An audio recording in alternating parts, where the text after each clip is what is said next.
자, 그럼 준비되셨나요? 첫 번째 슬라이드 화면에 띄웁니다. 텍스트 읽어볼게요. 숲의 은둔자, 마을을 관찰하다. 네. 마을을 향한 산책과 자연주의적 관찰. 우리가 맹신하던 사회적 관습을 완전히 잃었을 때 비로소 인간은 우주 속 자신의 진짜 위치를 깨닫게 된다. 자, 여기도 정말 흥미로운 점이 등장하죠. 자, 이걸 한번 풀어보죠. 사실 우리가 매일 숨쉬듯이 당연하게 여기는 사회적 관습을 잃어버린다는 게 과연 어떤 의미일까요? 서로의 시선이 얼마나 독특한지 알 수 있는 대목인데요. 네. 서로에게 마을은 그저 사람들이 모여 사는 곳이 아니었어요. 자신이 머무는 고요한 숲과 완벽하게 대비되는 일종의 관찰 대상으로 마을에 객관화시킨 겁니다. 그러니까 마을 사람들과 섞여서 동화되는 게 아니라는 거군요. 그렇죠. 철저히 외부인의 시선으로 거리를 둔 거죠. 우리가 평소에 세상을 볼 때는 관습이라는 아주 두꺼운 안경을 끼고 보잖아요. 맞아요. 저 사람은 은행원이다, 저 사람은 누구 엄마다, 이런 식으로요. 바로 그겁니다.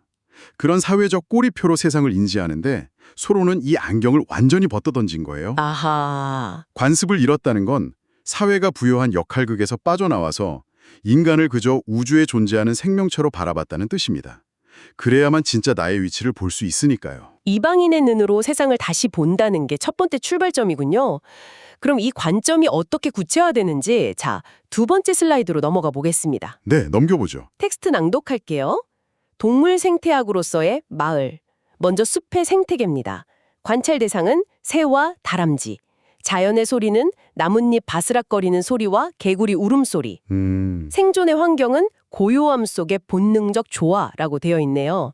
자, 이어서 마을의 생태계입니다. 여기가 재밌죠. 관찰 대상은 프레리 도그와 사양쥐 같은 마을 사람들. 문명의 소리는 이웃에게 달려가 떠드는 가십과 수다. 네. 사교의 본질은 굴 입구에 모여드는 동물의 본능적 군집 행동. 비유가 참 대단하죠. 끝이 아닙니다. 동종요법의 원리 부분도 읽을게요. 소로는 하루 이틀에 한 번씩 마을을 방문해 소문을 들었습니다. 가십은 대량으로 흡수하면 독이 되지만 아주 적은 양, 즉 동종요법의 투여량으로 섭취할 때는 숲속 생활의 기분을 상쾌하게 하는 활력소가 됩니다. 자, 이 대법 어떠신가요? 와, 이거 정말 통쾌하면서도 뼈를 때리네요.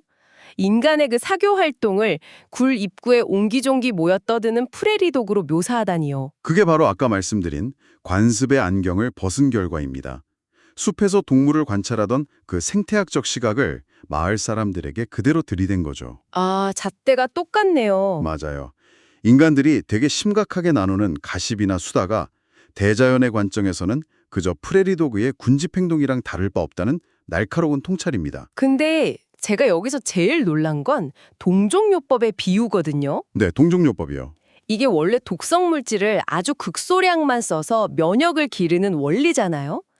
요즘 우리가 스마트폰으로 소셜미디어를 끝없이 내리는 그 둠 스크롤링이 생각나더라고요. 정확한 비유네요. 가십을 하루 종일 보면 완전 독이 되는데 에스프레소 한 모금처럼 아주 조금만 섭취하면 오히려 활력이 된다는 발상의 전환이 진짜 감탄스럽습니다. 그렇죠. 인간의 사교 본능 자체를 억누른 게 아니라 생태계의 일부로 인정하고 그 투여량을 스스로 통제한 지혜를 보여주는 겁니다. 자, 그렇다면 이 가십과 뉴스가 통제할 수 없을 만큼 거대해지면 어떻게 될까요?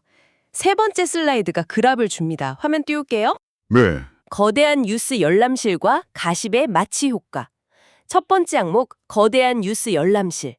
진정한 지혜가 교류하는 곳이 아닌 끊임없이 뉴스를 소비하고 유통하는 거대한 기계장치, 뉴스룸. 두 번째, 정보의 소화 메커니즘입니다. 거친 맷돌. 바깥의 남자들은 길거리에 늘어선 이들이 가장 조잡한 소문을 먼저 부수고 1차적으로 소화함. 네, 그리고 안으로 들어가죠. 섬세한 깔때기. 집안은 부서진 소문이 문턱을 넘어 집 안으로 들어가며 더 정교하고 자극적으로 가공됨. 묘사가 정말... 네. 마지막 항목입니다. 마취제, 즉 에테르로서의 뉴스. 마을 사람들은 끊임없는 뉴스에 대해 엄청난 식성과 소화력을 가집니다. 뉴스를 흡입하는 행위는 팍팍한 현실의 고통을 잊게 해주는 진통제 역할을 하지만 동시에 독립적인 사고를 잃게 하고 인간의 의식을 무감각하게 마비시킵니다. 이것을 더 큰 그림과 연결해 보면요. 정말 무서운 이야기입니다. 저는 이 바깥의 남자들을 거친 맷돌로 집안을 섬세한 깔때기로 표현한 이 시각적 묘사에 완전히 압도당했거든요. 소문이 어떻게 가공되는지 너무 생생해요. 그렇죠. 그런데 우리가 더 깊이 파고들어야 할 단어는 바로 마취제, 에테르입니다.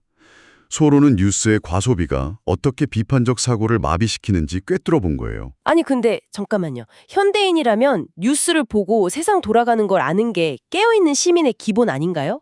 좋은 질문입니다. 여기서 소로가 비판한 건 우리의 영혼을 깨우는 진짜 지혜나 진리가 아니에요. 아, 그런 게 아니군요. 네, 사람들이 습관적으로 소비하는 자극적인 가십거리들 있죠. 오늘 어디 불났다더라, 누가 망했다더라 하는 끊임없는 뉴스의 폭격 말입니다. 아하, 무슨 느낌인지 알겠어요. 현실이 너무 고단하니까 그걸 진통제처럼 흡입하는 건데 이게 과도해지면 마취제에 취한 것처럼 정작 내 삶을 돌아보는 독립적인 사고가 마비된다는 겁니다. 정보 과잉 시대를 사는 당신에게 정말 중요한 통찰이죠. 그러니까 진짜 지혜가 아니라 현실 도피용으로 뉴스를 과소비하지 말라는 거네요. 자, 이어서 네 번째 슬라이드로 넘어갑니다. 텍스트 읽을게요. 네, 마을의 기계적 구조와 상업적 유혹, 필수 장기와 유지 도구, 식료품점, 주점, 우체국, 은행은 마을을 굴러가게 하는 필수 장기, 바이탈즈, 총, 대포, 소방차는 이 기계 장치를 통제하고 유지하는 도구들입니다. 태형을 치르는 골목, 마주복에 배열된 빽빽한 집들, 이 골목을 지나는 여행자는 모든 사람의 시선과 감시를 견뎌야 하는 군대의 형벌인 태형, 건틀릿을 치르는 것과 같습니다. 네, 무서운 묘사죠. 유혹하는 상점들, 식욕을 자극하는 주점, 허영심을 노리는 보석상, 외모를 통제하려는 이발소의 간판들이 유혹의 덫을 놓습니다. 마지막, 소로의 돌파법. 어떻게 돌파할까요? 맹렬한 참견을 피해 샛길이나 뒷문으로 도망치거나 신화 속 오르페우스처럼 숭고하고 높은 생각을 품어 세이렌의 유혹, 즉 상업주의를 익사시키며 마을을 돌파했습니다. 자, 마을이 개인을 통제하는 기계 시스템이라는 분석이 나옵니다. 저는 이 골목을 걷는 걸 군대의 형벌인 태형에 비유한 거 보고 충격받았거든요. 양옆에서 매질을 당하는 그 끔찍한 형벌이잖아요. 맞아요. 그만큼 사회 시스템이나 타인의 시선이 개인에게 폭력적으로 작용한다는 겁니다. 창문 너머로 이웃들이 다 감시하고 평가하니까요.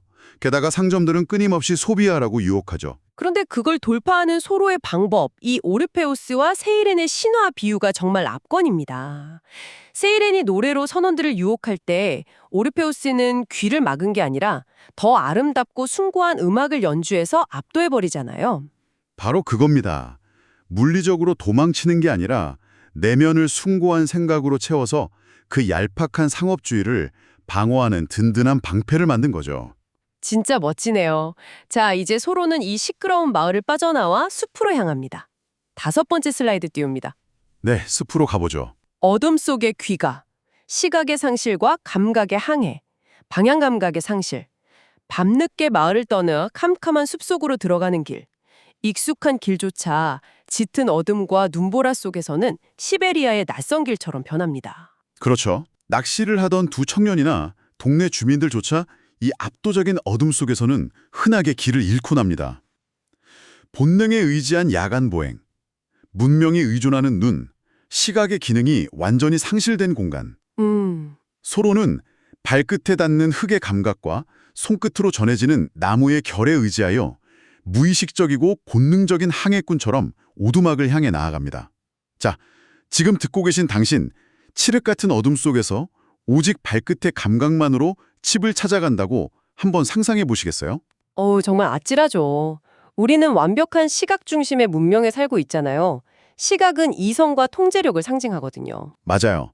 안 보이면 바로 패닉이 오죠. 네, 시각이 차단되는 순간 통제력을 잃었다고 느끼는 겁니다. 하지만 소로는 이걸 오히려 즐겼어요.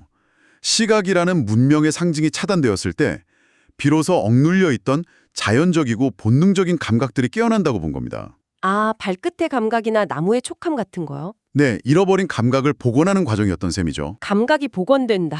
이거 너무 좋은데요. 이 통찰이 바로 다음 여섯 번째 슬라이드로 이어집니다. 텍스트 읽어볼게요. 네, 길을 잃는 것의 철학, 관습의 붕괴. 우리가 맹신하던 사회적 관습과 물리적인 방향 감각이 완전히 무너져 내리는 경험. 자, 명언이 나옵니다. 중앙 명언. 세상을 잃어버리고 나서야, 즉 완전히 길을 잃고 나서야 비로소 우리 자신을 발견하기 시작한다. 좋습니다. 대자연의 발견. 시각적 지도가 사라진 빈자리에 잊고 있던 대자연의 광활함과 기이함이 물려들어옴. 관계의 무한성 자각. 방향 감각의 상실은 곧 인식의 확장입니다. 네. 길을 잃음으로써 인간은 마침내 우주 속에서 자신이 맺고 있는 진짜 위치와 관계를 깊이 깨닫게 됩니다. 저는 이 대목이 정말 흥미로운데요. 길을 잃는 게 오히려 긍정적인 인식의 확장으로 이어진다니 이건 완전 패러다임의 전환이거든요. 이것은 우리에게 중요한 질문을 던집니다. 우리는 평소에 내비게이션이나 타인의 조언이라는 지도에 의존해서 길을 찾잖아요. 그 사회적 좌표가 골 나라고 믿는 거죠. 그렇죠. 저 어디 살아요? 무슨 회사 다녀요? 하는 좌표요. 네, 그런데 완전히 길을 잃어버리면 그 지도가 무너지죠.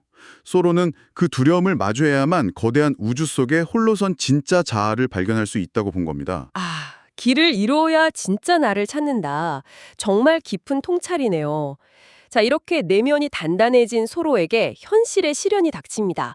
7번째 슬라이드 띄울게요. 네, 유명한 일화죠. 국가의 억압과 일으킬 수 없는 영혼, 구두수선과 체포. 첫해 여름 수선한 구두를 찾으러 마을에 간 소로는 인두세를 내지 않았다는 이유로 체포되어 감옥에서 하룻밤을 보냅니다. 네, 시민 불복종의 명분, 사람을 가축처럼 사고파는 노예제도를 합법화하고 부도덕한 멕시코 전쟁을 일으킨 정부의 권위와 폭력의 세금 납부로 동의할 수 없었기 때문입니다. 이어서 보죠. 진정한 자유와 월귤나무, 육체는 갇혔으나 그는 무력 저항 대신 절망적인 국가가 폭력을 행사하도록 내버려 두었습니다. 이튿날 누군가의 대납으로 풀려난 그는 곧바로 숲으로 돌아가 월귤나무, 허클베리 열매를 따먹습니다. 네, 하단 텍스트. 국가 권력의 개입은 바깥의 사람들보다 훨씬 더 자유로운 그의 주체적 삶에 아무런 타격도 주지 못했습니다. 자, 이 부분에서 아니, 잠시만요. 신발 찾으러 갔다가 감옥에 갔는데 다음날 풀려나서 아무 일도 없다는 듯이 월귤나무 열매를 따먹어요. 이 쿨함, 진짜 대박 아닙니까? 국가가 감옥이라는 물리적 억압으로 통제하려 했지만 소로는 내면의 주체적 자유를 뺏기지 않았다는 게 핵심이에요.